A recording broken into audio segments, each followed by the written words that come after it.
Volkswagen claims their Golf R competes with the Subaru STI and the Mitsubishi EVO. But the stats put it closer to the standard WRX. So we brought a Subaru WRX and a Mitsubishi EVO MR to see where this car fits and who it's for.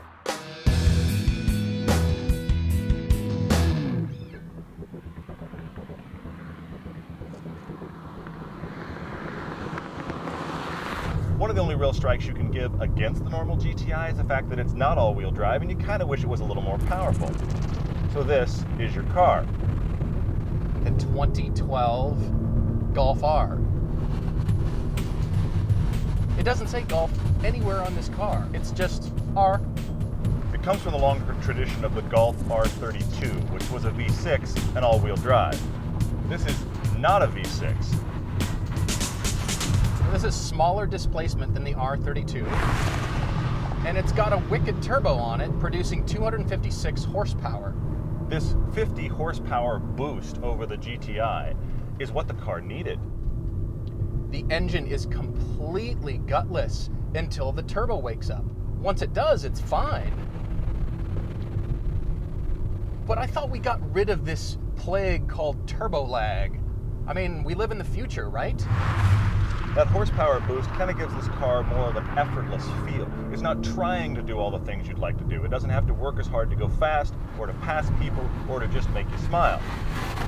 When that turbo starts blowing, yes, it's fast. But you can feel that German personality. You can feel that I'm holding back, and I don't know why.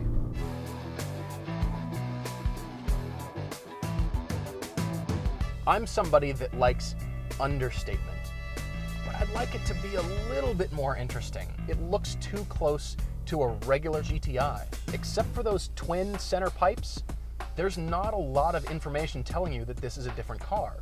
Oh, but there's lots of R badges. I mean, you can't overlook that. It's just to let you know, by the way, not a normal GTI. Because of this turbo, the whole front end is just a giant intake. I mean, it's just slats sucking air in.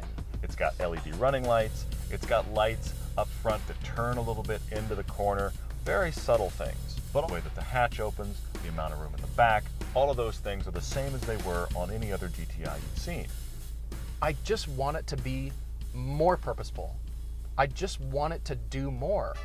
When you get in the interior, it is everything you liked about the GTI interior at the top levels of options. You can see and feel your money being spent well in here. All of the seam gaps are great. Everything fits together very nice. Almost everything you would ever touch is a soft plastic or a soft leather. The interior kicks the other two cars right in the teeth. If I could make a perfect blend of all three of these cars, it would definitely have this interior. The seats are supportive. Like, the driving position is great for a lot of different types of drivers. Of course, there's a lot of good legroom just behind me here, which is the same as the normal GTI. The place where the Golf R starts to shine is when you start to think about it in relation to the normal GTI. This is a more capable version of the standard GTI. You still have all the really great build, you have all the really nice interior. It's just you lose some of that understeer scrub that the standard GTI gets when you push it pretty hard. And to be honest, it's a front-wheel drive car that can send power to the back wheels when it's needed. This is not a lockdown all-wheel drive like the other two we brought. This is only all-wheel drive when it senses a problem. So most of the time, you're just driving a front-wheel drive car.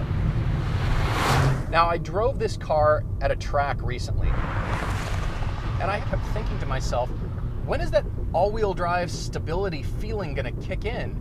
And it never did. Doesn't Volkswagen have the Audi guys to go consult? I mean, they know a lot about Quattro, right? I want this car to grip the earth, and it just doesn't. It feels like it's kind of lightly skittering over the asphalt. The 4Motion all-wheel drive does come into play when you start to push pretty hard, where you would normally get understeer or torque steer from the standard GTI. That's when this system throws power to the rear wheels and actually makes it a little more neutral.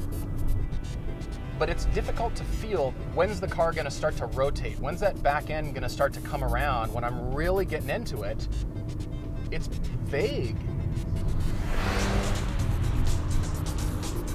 It's soft. for road compliance, so it's got a little bit of body roll, but that doesn't mean it can't take corners fast. You just have to learn how this car likes to dance. It doesn't crump, it swings. Don't get me wrong, it's not bad, and it's sure a lot of fun. But I can really start to feel it push. I've got to dial in more steering as I go around a corner. If you take the time to learn this car and get a feel for the kind of performance car that it is, you realize it's a performance car for grown-ups. This is about all the performance and technology and all-wheel drive that most people are ever going to need on a canyon road. The problem that I have is that when it comes to driving, I'm still a child. I'm coming away very mixed. I like the Golf. I like German engineering. I want to like this car more. It drives great, it's a lot of fun, it seems very sporty, until you compare it to the WRX and the EVO.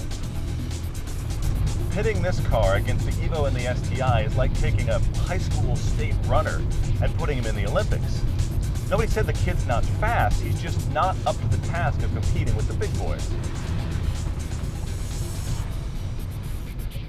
I want this car to cost less or do more. I want to get out of this car after driving it hard and thinking, wow, I didn't know the Golf R could do that. But I'm not. Ultimately, this is the best GTI that your money can buy. A little more power, same levels of refinement, slightly angrier styling just to let you know you've got something a little bit unique. This is a wonderful variation of the GTI.